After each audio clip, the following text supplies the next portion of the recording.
श्री राधा कृष्ण चरण कमलेभ्यो नमः। श्री राधा चरितामृतम भाग 73। जब उद्धव का विद्या गर्भ कलित होने लगा, मेरा शब्द ज्ञान पर इनका अनुभव गम्य ज्ञान, मेरा शब्द ज्ञान कैसे गलित होता जा रहा था मैं समझ रहा था। उद्धव उस रात यही सोचते रहे, सोया कोई नहीं। वैसे कृष्ण के जाने के बाद नींद भी हम सबसे रूठ गई है। ये बात कही थी बृजपति ने और मुझे शयन के लिए आग्रह करने लगे थे, और मुझे भी कहाँ नींद आती। उद्धव कहते हैं, आंखें खोलकर मैं लेटा रहा, सोचता रहा, मुझे जो कार्य देकर श्री कृष्ण ने यहाँ भेजा है वो कार्य क्या मुझसे होगा।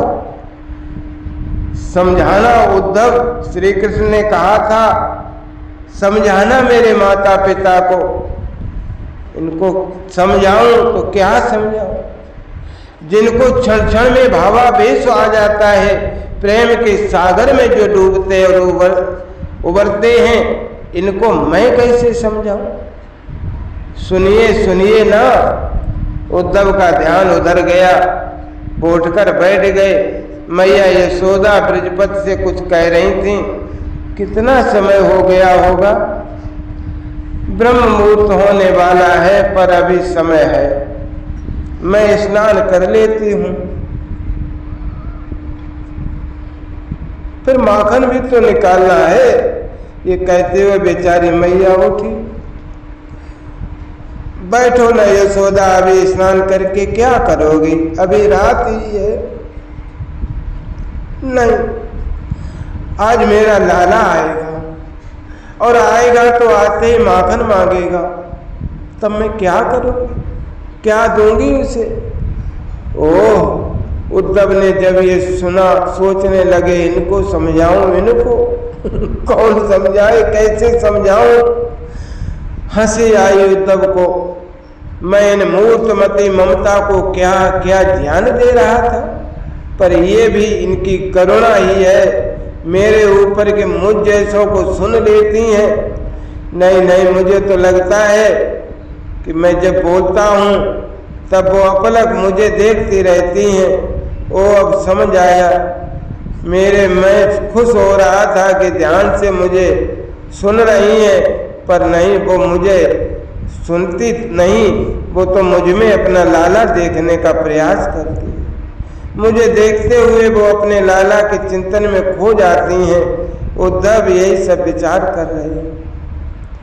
उद्धव वत्स, क्या तुम उठ गए हो? बृजपति ने मुझे आवाज देकर पूछा। हाँ पितृचरण, बृजपति को आज पिता कहने का मन किया।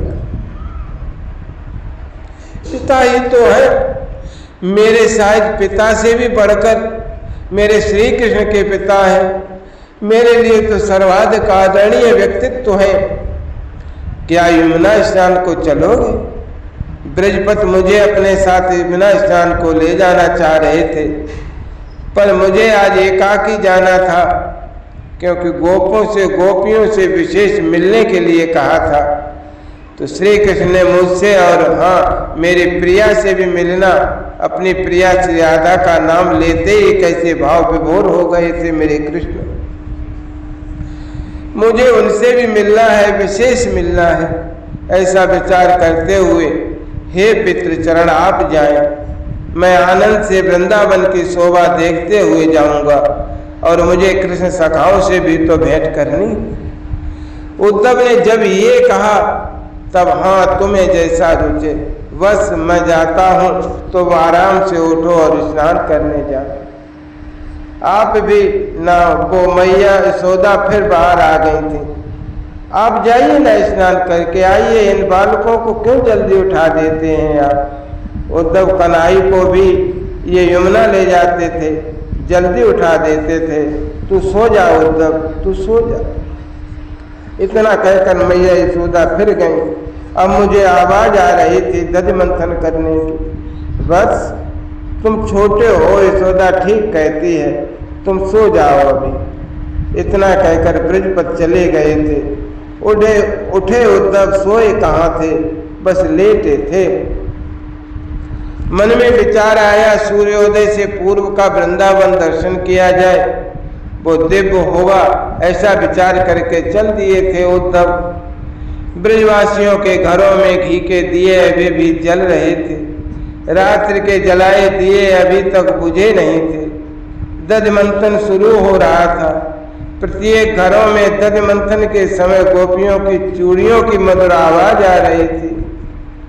उद्धव को रोमांच उठता है जब वो चलते हुए सुनते हैं, हे कृष्ण हे गोविंद हे सखे मुरारे। मधुर कंठ से गा रही थी गोपियां। उनके मुख से निसृत ये शब्द दिशाओं को पवित्र कर रहे थे। उद्धव आनंदित थे। यमुना में स्नान किया उद्धव ने, बाहर आए, संध्या गायत्री का जाप करने लगे थे। पर तभी उद्धव ने देखा गोप ग्वालों का समुदाय दिखाई दिया। उन सब ने पहले तो शांत भाव से स्नान किया, फिर उद्धव के पास आए। बड़े ध्यान से उद्धव को देखा, आपस में कुछ बातें कर रहे थे। तभी उद्धव ने अपनी आंखें खोली। एक ग्वाल ने पूछ लिया, कन्हैया आया तुम्हारे साथ? मैं ज्यादा क्या बोला, संध्या और गायत्री के जप में लीन था, पर आचमन करके इतना ही बोला, अभी तो नहीं आया। मेरे समझ में नहीं आया कि एकाएक ये क्या हो गया था। वो सब ग्वाल अत्यंत दुर्बल हो गए थे। क्षण में ही वो सब गिर पड़े थे। मेरे सामने बह रही यमुना सूखकर नाली के समान चोटी हो गई थी। कछुओं की भरमार मुझे दिखाई देने लगी थी यमुना में। मैंने चारों ओर दृष्टि घुमाई, ऐसा लग रहा था कि दावा से झुलस गया वृंदावन। ये क्या हो गया था एकाएक वृंदावन को? उद्धव के कुछ समझ में नहीं आ रहा था। अभी अभी जो ग्वाल बाल सुंदर थे, जिनका सौंदर्य सुरों को भी मोहित करने वाला था, उनके देह एकाएक काले पड़ गए थे। उद्धव को संदेह हुआ, जीवित तो हैं। पास में गए ग्वाल सखाओं के, पर ये क्या, कन्हई तो आ गया, सुनो बांसुरी। एक ग्वाल सखा ने कहा, कहाँ है बांसुरी? हमें तो सुनाई नहीं थी। सब ग्वाल वालों ने यही कहा, पर कन्हई आ गया। इन शब्दों ने ही उन ग्वाल वालों को प्रफुल्लित कर दिया था। वो पहले के समान फिर सुंदर हो गए थे। उनमें मात्र इन शब्द ने ही जीवन दे दिया था कि कन्हई आ गया। कालिंदी फिर निर्मल हो गई थी। जल अगाध आ गया था उसमें। कछुए भी आनंदित हो भ्रमण करने लगे। वृंदावन फिर प्रफुल्लित हो उठा। उद्धव का संध्या गायत्री सब छूट गया। वो कुछ देर तक सोचते रहे, चकित होते रहे। फिर बोले, ये जो मैंने देखा अभी, उसका एक अच्छा परिणाम भी है। परिणाम भी तो निकला कि मैं इस भूमि की दिव्यता से परिचित हो गया। अब ये बात भी मेरी समझ में आ रही है कि जिस वृंदावन का नाम लेते ही संध्या शून्य हो गए थे मेरे नाथ कृष्ण, उस वृंदावन को मैंने साधारण समझने की गलती कैसे कर। अब मुझे दर्शन करने हैं श्री राधा रानी। नहीं, उनके सामने अब मैं कुछ नहीं बोलूँगा। बस उनके चरण दर्शन मिल जाए मुझे। ओ मेरे श्री कृष्ण की प्रिया है वो। राधा राधा राधा, यही नाम तो उस दिन श्री कृष्ण के रोम रोम से निकल रहा था। वो कैसी होंगी जिनका नाम लेते ही अश्रुधारा बह चली थी मेरे नंद नंदन की। वो श्री राधा कहाँ होंगी? ऐसा विचार कर उद्धव ने संध्या गायत्री की क्रिया को वहीं छोड़ा। यमुना के पुलन में विचरण करने लगे थे।